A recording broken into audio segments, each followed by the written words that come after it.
오늘 성경 말씀은 누가복음 24장 49절입니다. 베드로는 예수님으로부터 부름을 받아 3년 동안 훈련을 받고 예수님이 십자가에서 돌아가시고 부활하셔서 승천하신 이후로 그와 다른 제자들은 복음 사역을 감당하게 되었습니다.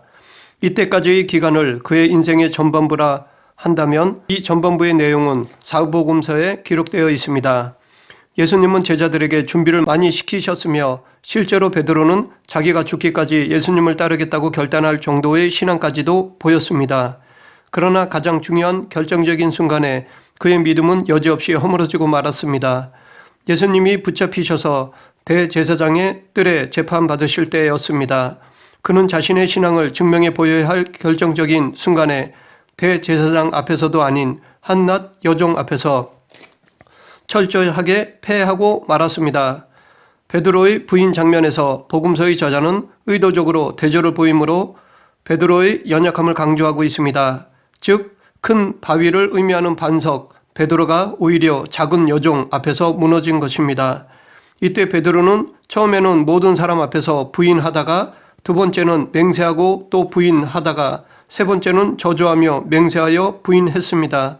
베드로는 예수님을 부인하는 강도가 점점 더 강해져 갔습니다. 예수님을 죽기까지 따르겠다고 맹세하며 사기가 충천해 있던 베드로의 모습은 온데간데 없고 핍박과 죽음이 두려워 예수님을 외면한 나약한 인간의 한계를 여실히 보여주었습니다. 이렇게 복음서에서의 그의 신앙은 연약한 모습으로 막을 내리고 있습니다. 그런데 솔직히 베드로의 이런 연약한 모습이 전혀 이해되지 않은 것은 아닙니다. 왜냐하면 우리도 살다 보면 순간적인 위기를 모면하기 위해 예수님을 외면할 때가 있습니다. 우리는 상당 부분 베드로를 통해 우리의 모습을 발견할 수 있습니다. 베드로의 모습이야말로 우리의 자화상이라 할 수 있습니다. 그런데 복음서 이후 사도행전 2장에서 다시 등장하는 베드로의 모습은 복음서와는 완전히 다른 모습을 보이고 있습니다. 반석이라는 이름에 걸맞는 모습으로 사도의 명칭에 손색 없는 믿음을 보이고 있습니다. 물론 요한복음 21장에 보면 예수님께서 갈릴리에서 다시 물고기를 잡고 있는 베드로를 찾아오셔서 그에게 다시 사도로서의 자존감을 회복시키시고 다른 사람들에게 그를 당신의 제자로서 다시 인식시키게 해 주셨습니다. 하지만 여기서 베드로의 모습은 낙담하여 모든 것을 포기한 연약한 모습 그 자체였습니다. 그나마 예수님이 다시 제자로 세워주시니까 다시 일어선 것입니다. 이때까지만 해도 자신 있게 복음을 전한다든가 두려움 없이 증인의 삶을 살지는 못했습니다. 그러나 사도행전에서는 복음서와는 전혀 다른 모습으로 변했습니다. 그는 불같은 열정으로 세상과 대중, 권력자들, 심지어 대덕자들 앞에서도 두려움 없이 담대하게 복음을 전했습니다. 그의 복음 전파 사역은 엄청난 힘이 있었습니다. 그래서 그가 한 번 설교하는데 3,000명이 회개하는 일이 발생했습니다. 그 이후 그는 멀리 로마에까지 복음을 전했으며 그곳에서 순교했습니다. 그런데 복음서와 사도행전에서의 서로 대조되는 베드로의 신앙의 모습을 보면서 베드로에게 도대체 어떤 일이 있었기에 이런 변화된 모습을 보이는 것일까? 어떤 변화의 계기가 있었길래 성경 한두 페이지 사이에 이렇게 확 달라졌을까 하는 의문을 갖게 됩니다. 이 의문에 대한 해답을 오늘 본문을 통해 알아보겠습니다. 복음서에서 실패와 좌절을 맛본 베드로가 완전히 새로워진 모습으로 사도행전에 다시 등장하여 불같은 열정으로 복음을 전하는 전도자가 될 수 있었던 비밀은 누가복음 마지막 부분과 사도행전 2장 사이에 숨어 있습니다. 제자들은 무기력하게 십자가에 달려 돌아가신 예수님과 자신들의 실패로 인해 두려운 마음으로 골방에 숨어 움츠려 있었습니다. 그들은 여인들이 전한 예수님의 부활 소식조차 실감하지 못하고 있었습니다. 그런 그들에게 예수님은 친히 찾아와 주셨습니다. 그리고 예수님은 제자들에게 메시아의 고난과 영광의 비밀, 그 의미를 가르치시고 죄사함을 받게 하는 회개의 복음을 깨닫게 하시며 이 복음의 증인이 될 것을 위탁하셨습니다. 예수님의 이 지상명령은 마태복음 28장 18절부터 20절에서는 더 명확하고 웅장하게 기록되어 있습니다. 그런데 그 명령에 지금 당장 순종하라고 하시지는 않으셨습니다. 예수님은 당신이 주신 이 지상명령을 감당하기에 앞서 전제 조건을 말씀하셨습니다. 그것이 오늘 본문 말씀입니다. 볼지어다 내가 내 아버지께서 약속하신 것을 너에게 보내리니 너희는 위로부터 능력으로 입혀질 때까지 이 성에 머물라 하시니라. 예수님은 지금 당장 나가서 복음을 전하라고 하시지 않고 먼저 위로부터 능력을 입으라고 하셨습니다.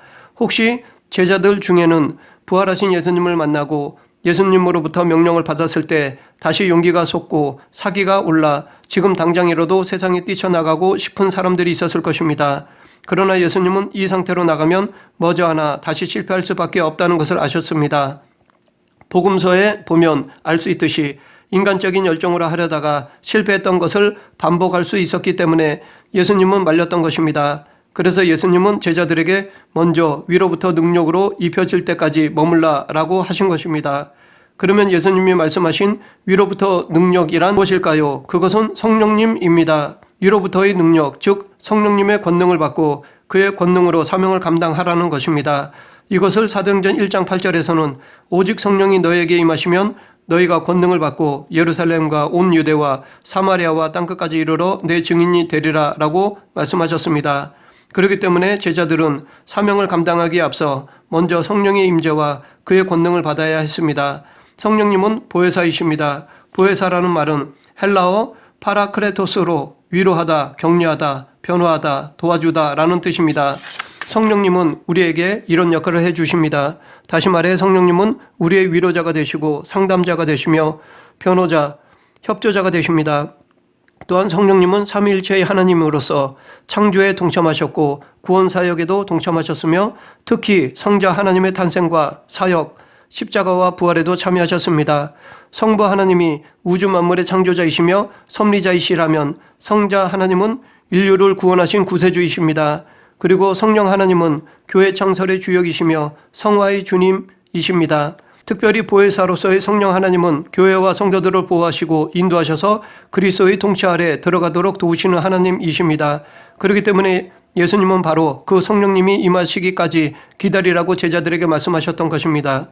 그런데 오늘 본문에서 예수님께서는 성령님을 내 아버지의 약속하신 것이라고 말씀하고 있는데 여기 아버지의 약속이란 예수님께서 십자가에 달리시기 전에 제자들에게 하신 약속을 말합니다. 예수님은 요한복음 14장 16, 17절에서 내가 아버지께 구하겠으니 그가 또 다른 보혜사를 너희에게 주사 영원토록 너희와 함께 있게 하시리니 그는 진리의 영이라. 세상은 능히 그를 받지 못하나니 이는 그를 보지도 못하고 알지도 못함이라. 그러나 너희는 저를 아나니 그는 너희와 함께 거하시며 또 너희 속에 계시겠음이라 라고 말씀하셨습니다. 이렇게 전에도 예수님은 하나님께서 성령님을 보내주실 것을 제자들에게 약속해 주셨습니다. 그런데 이 약속은 그 전부터 하나님께서 이미 요엘 선지자를 통해 약속하신 것이었습니다. 요엘서 2장 28, 29절에서 그 후에 내가 내 신을 만민에게 부어주리니 너희 자녀들이 장래일을 말할 것이며 너희 늙은이는 꿈을 꾸며 너희 젊은이는 이상을 볼 것이며 그때에 내가 또 내 신으로 남종과 여종에게 부어줄 것이며 라고 약속하셨습니다. 구약 시대에는 성령님을 아무에게나 보내주시지 않았습니다. 이스라엘 백성 가운데서도 특별한 사람에게만 성령님이 임하셨습니다. 그런데 요엘 선지자에게 성령님을 만민에게 부어주신다라고 말씀하셨습니다.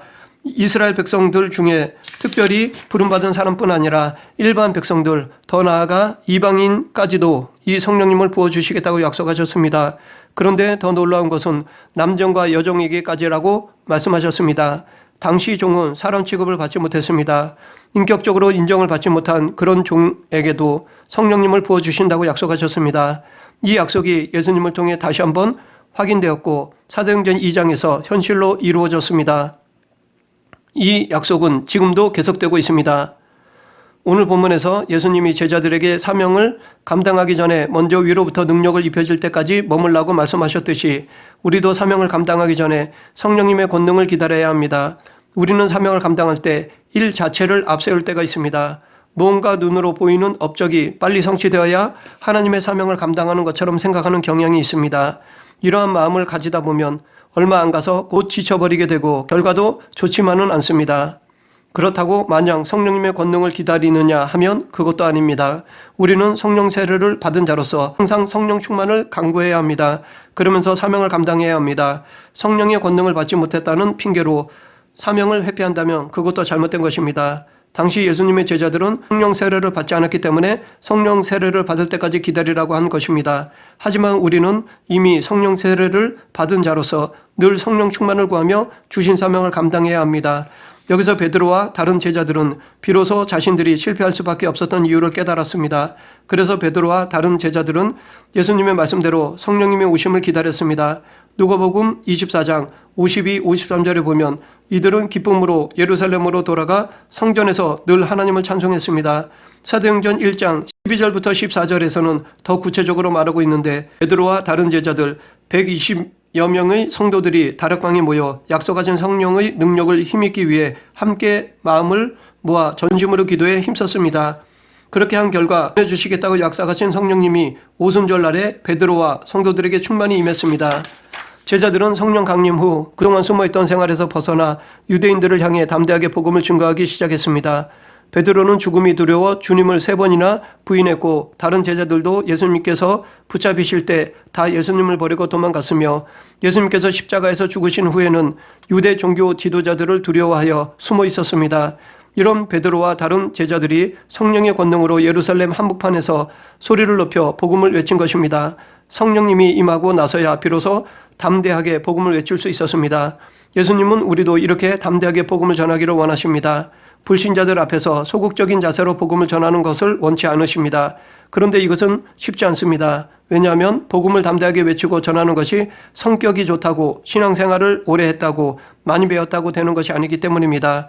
성령님의 권능을 힘입어야 합니다. 마지막으로 성령님을 보내주신 오순절 성령 강림 사건 안에 담겨있는 의미를 살펴보겠습니다. 사도행전 2장 1절부터 13절에서는 오순절 성령 강림 사건에 대하여 세계 각지에서 온 유대인들과 유대교에 입교한 사람들의 반응에 대해 기록되어 있습니다. 그들은 성령 강림 사건으로 인하여 그리스도의 제자들이 성령의 충만함을 입고 성령이 말하게 하심을 따라 세계 각지의 방언으로 말하자 이것을 보고 소동하였습니다. 왜냐하면 그들로서는 예수 그리스도의 제자들이 그처럼 세계 각지의 방언으로 말한다는 것이 도무지 이해되지 않았기 때문입니다.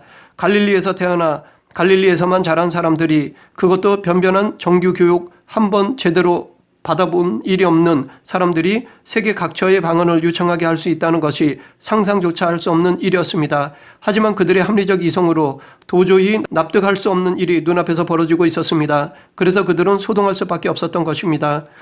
이렇게 성령 강림으로 말미암아 제자들이 세계 각지의 방언을 말했다는 것은 죄로 나누어진 인류가 그리스도 안에서 하나로 회복됨을 보여주는 것입니다. 오늘날 이 세상에는 수많은 언어가 있습니다. 이렇게 인류가 서로 다른 언어를 사용하게 된 것은 과거 인간이 바벨탑을 쌓음으로써 하나님께 도전하였기 때문입니다. 교만으로 인해 죄를 짓게 되었고 그로 인해 인류의 언어가 혼잡하게 되었습니다. 결국 언어가 나누어져 인류가 하나 되지 못하고 나누게 된 것입니다. 그런데 예수 그리스도께서 십자가에 못 박혀 죽으심으로써 그 모든 죄의 문제를 해결해 주셨습니다. 즉 인류가 분열된 원인을 해결해 주셨습니다. 이에 따라 그리스도 안에서 모든 인류가 하나로 회복하게 되었으며 오순절 성령 강림은 그것을 입증하는 것이었습니다. 다시 말해 오순절 성령 강림 사건은 온 인류가 그리스도 안에서 하나로 회복되는 사건이었습니다. 이렇게 오순절 성령 강림 사건은 그리스도 안에서 온 인류가 하나로 연합되었음을 보여주는 역사적인 사건으로서 예수 그리스도를 주라 인정하는 모든 사람들은 민족, 국가에 상관없이 성령으로 말미암아 한 형제와 자매가 된 것입니다. 따라서 우리가 진정으로 예수 그리스도를 믿는 성도라면 우리는 그리스도 안에서 민족과 나라를 뛰어넘어야 합니다. 흑인이든지 백인이든지 서양인이든지 동양인이든지 간에 예수님 안에서 성령으로 말미암아 그들을 나의 형제요 자매로 인정할 수 있어야 합니다. 그런데 실제로는 기독교가 모순을 보이고 있습니다. 기독교는 절대 진리를 주장합니다. 사랑의 띠로 하나가 되자고 외치면서도 기독교처럼 많이 갈라진 것도 없습니다. 장로교만 해도 100개가 넘습니다. 왜 이렇게 갈라졌을까요? 아마도 물질, 명예, 권력 때문이라 봅니다. 교단에서 이것을 놓지 않으려고 싸우니까 나누어지게 되는 것입니다. 만약 바울처럼 모든 것을 배설물처럼 여긴다면 진정으로 하나가 될 수 있을 것입니다. 말씀을 정리하겠습니다. 제자들은 성령님이 임하기 전에는 두려움이 많았고 연약한 존재였습니다. 하지만 하나님께서 약속해 주셨고 예수님도 약속해 주신 성령님이 임하신 이후에는 강하고 담대해졌습니다. 죽음도 두려워하지 않게 되었습니다. 그 누구 앞에서도 복음을 전하게 되었습니다. 성령의 권능으로 하나님이 주신 사명을 온전히 감당할 수 있게 되었습니다.